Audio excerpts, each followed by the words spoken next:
dans le prochain épisode de Un si grand soleil. Tandis que Fanny surprend Thaïs et Damien, Hakim et Jade font la paix. Pendant ce temps, rien ne va plus entre Élise et Sophia. Attention, les paragraphes qui suivent contiennent des spoilers sur l'épisode d'Un si grand soleil diffusé demain soir sur France 2. Si vous ne voulez rien savoir, ne lisez pas ce qui suit. Mardi 11 octobre dans Un si grand soleil. Fanny surprend Thaïs et Damien ceste le jour de la sortie scolaire au pont du Gard. Pendant le trajet en bus, Kyra en profite pour présenter ses excuses à Thaïs pour lui avoir donné des conseils sur sa relation avec Damien. Thaïs, qui ne lui en veut pas, lui fait alors croire que leur professeur la voit simplement comme une élève. Robin a quant à lui bien compris que Kyra s'était servi de lui pour énerver Louis et se propose de l'aider à le rendre jaloux. Une offre que l'adolescente accepte à condition que cette histoire reste entre eux. Plus tard, élèves et professeurs décident de prendre une photo de groupe. Sans hésiter, Damien saute sur l'occasion pour s'installer à côté de Thaïs et lui effleurer la main discrètement. En fin de journée, tandis que les élèves pique-niquent au camping, Kyra ne cesse de regarder Louis et Lily.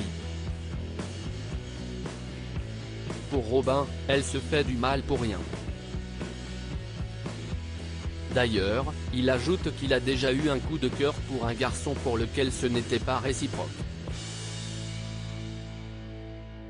L'occasion à travers cette histoire, de révéler sa bisexualité. La nuit tombée, Thaïs se faufile dans la caravane de Damien. Bien qu'il ait conscience des risques, le professeur de philo finit par céder à la tentation. Après qu'ils ont partagé un moment intime, Thaïs l'embrasse une dernière fois à la porte de la caravane puis rejoint la tente de Kyra sans savoir que Fanny, la professeure de sport, les observe au loin. Hakim et Jade font la pexe à la coloc, Ludo propose à Jade de s'installer ensemble. Il faut dire que le couple fait déjà vie commune depuis que la jeune femme a quitté le camping. Même si elle adorerait vivre avec l'homme qu'elle aime, Jade veut en revanche payer sa partie du loyer. C'est pourquoi, elle veut attendre de valider sa période d'essai chez elle. Cosmétiques avant d'entamer les démarches. Plus tard, Bilal leur annonce qu'Hakim vient dîner ce soir. Jade, qui ne veut plus se cacher, accepte. Par la suite, Elisabeth fait le point avec Laurent et Jade. Tandis que la femme d'affaires est consternée de voir que les ventes de leur rouge à lèvres ne décollent pas, Jade indique qu'elle n'est pas étonnée vu le packaging ringard voire sexiste. Comme elle se vexe, Elisabeth lui demande de s'en tenir à la comptabilité. Gêné, Berthier attend de sortir du bureau de la directrice pour recadrer sa collègue. Selon lui, elle doit apprendre à se contrôler devant sa patronne. En raison de la situation, Jade craint alors que sa période d'essai ne soit pas validée. Cependant, Berthier ne voit pas Elisabeth prendre une décision aussi radicale pour ce genre d'incident. En fin de journée, Hakim, Bilal, Jade et Ludo sont à la coloc pour dîner. Au cours de la conversation, Jade sollicite Hakim pour lui parler en privé. Étant donné qu'il est au courant pour son casier judiciaire, la jeune femme affirme qu'elle n'a plus rien à se reprocher.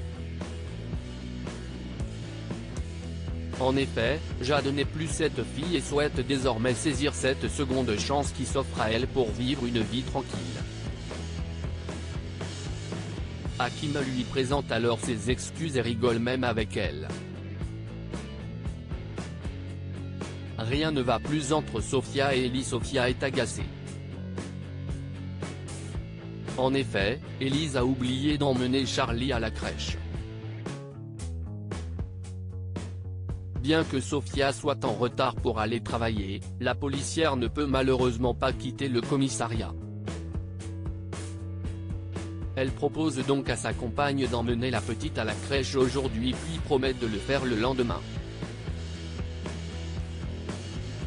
En colère, Sofia lui reproche de la laisser tomber avant de lui raccrocher au nez. Elise confie ensuite à Alex que sa compagne ne cesse de lui faire des reproches depuis des mois. Et cela commence sérieusement à l'agacer.